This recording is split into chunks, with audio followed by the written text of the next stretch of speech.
Already 81 degrees on this Tuesday morning. It is 8:18, and we're talking to Dan Mills, CEO of the Home Builders Association of Greater New Orleans. How you doing, Dan? Good morning, Tommy. How are you today? I'm all right, sir. Thanks for taking the time with us. You know, we had the storm last week, and some people might be looking at getting some damages fixed, and it is the time of year where you want to get some stuff done to your house, and you see the TV commercials all the time, the infomercials with the remodel this, remodel that. What are some general rules of thumb to make sure you don't get ripped off?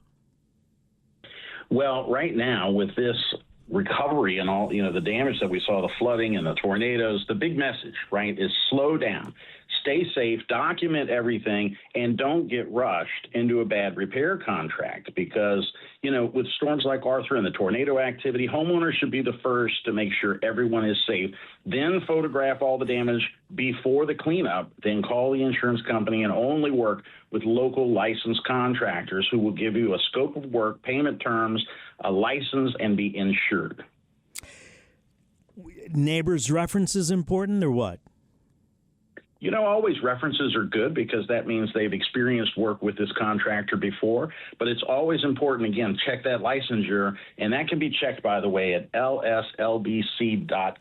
You can always check the licensure. It also ensures that they have their general liability and workers' comp insurance.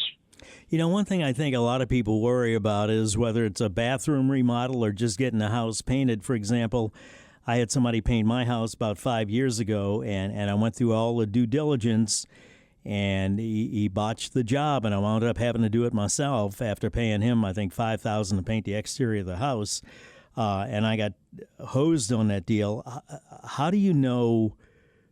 Do you know or can you know until they actually get out there and start doing it? It's like this guy had somebody, I saw a third party there. It's like, well, who are you? Well, he hired X. X was a contractor, and he had Y working for him. And then I see Z out there. It's like, well, who are you? What are you doing here? Well, I'm working for Y. What do you mean you're working for Y? Y's working for X. What's going on here? But yet the Better Business Bureau, nobody caught that, and the job wound up being botched, and it was just a bad experience. How can I avoid something like that happening again? It's always a risk, but you have to, work through red flags is a good way to do it. As the Home Builders Association of Greater New Orleans, we've been here for 85 years. When members apply for membership, we're putting them in front of a group of their peers to be approved for membership. So right off the bat, if you're hiring someone that is a member of the Home Builders Association, you're getting someone that's involved in our community, that's involved in the association and building the industry, and they've got roots here, right? And that's very important. So, some of the red flags that you run into is urgency. Sometimes you feel like you got to get something done right away. Well, that's something that, the scammers will exploit. So if someone wants cash up front, if they don't have a written contract, if they need a signature today, that's not a recovery plan. That's not a plan to move forward. That's a red flag, right? So the right contractor would welcome verification, licensing checks, and they're going to have a written scope of work.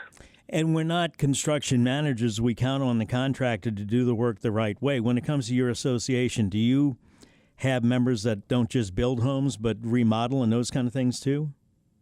We have 450 licensed or registered contractors from the state of Louisiana as membership. Some of them work directly for the public. They do rebuilding. Others do land development. Some do licensed contracting in terms of remodeling. Some do new development, custom homes. Some do spec homes. And then others do work directly with other contractors, right? So not all 450 are going to do work for the general public or residents within our community. But we have a large volume of contractors that are here. Often they work together in order to ensure that residents' needs are met. How do they find out if they're a member of your organization or not, Dan? So we have a directory at hbagno.org. That's the Home Builders Association Greater New Orleans.org. And you can look up and find member contractors right there on the website. Does it sort them by what they do? It does. So, you can find not only by what they do, but also the zip code and the area that they are local to. So, if you're over in St. Bernard, you can contractors that are located in St. Bernard. And it is important to use, Louisiana contractors because they're familiar not only with the construction needs of our environment and the storms, but also the new laws that have gone into place because we've made several upgrades to the building codes in Louisiana over the last 3 years. Let me take a quick break. We'll pick it up when we come back. Dan Mills, CEO of the Home Builders Association of Greater New Orleans. Any questions? 504-260-1870, 823 Traffic Now, WWL. 828, Tommy Tucker, WWL. Quickly back to Dan Mills, CEO of the Home Builders Association of Greater New Orleans. If your home or property suffers damage during a storm or you're just looking to upgrade or fix some stuff, making sure the work gets done right can be stressful. We're talking about how to avoid scams and find legit contractors.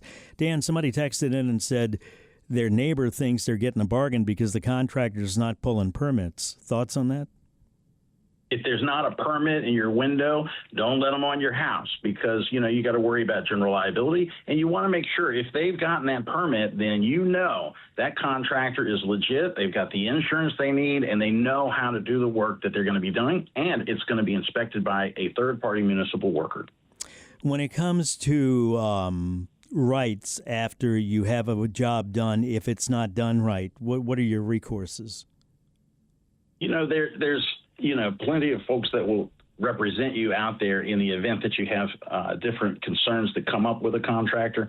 The real key is to avoid those concerns in the first place. Nobody wants that. Do that exactly by getting it in writing. Get it in writing, you say? Get it in writing. You should be getting a scope of work and an agreement on here's the specific things we're going to do. And there's a caveat. Sometimes you take a wall, you open up a wall and you find out, okay, we're going to do some sheetrock. You open up a wall, now you got some termite damage. Okay, so we need to alter that scope. But when that happens, don't just say, okay, fix that too. You need to sit down and look at that scope again and revise the scope of work so that when they complete it, you can check this is done, this is done, this is done, and then you're both in agreement. It's about a meeting of the minds. And the devil's in the details. The devil's in the details. Hey, I wanted to throw out one other thing. Sure. If you've got somebody in there doing some repairs on your home, it's a great idea right now. Get a wind mitigation survey because a wind mitigation survey can identify new things that you can do to your home that will make them more resilient to storms in the future. And Louisiana has a $10,000 tax deduction for wind mitigation features. So take advantage of the repairs that you're doing, upgrade your home, and get a tax deduction all at the same time. Who would you get that from, that wind mitigation survey? We have a list of wind mitigation surveyors on our website under the Consumer Resources, so hbagno.org, Consumer Resources, or you can visit the Department of Insurance at ldi.la.gov. They also have a complete list of the wind mitigation surveyors in the state of Louisiana. Great advice. Thank you, Dan Mills. 8:31 minute late time for WWL First News.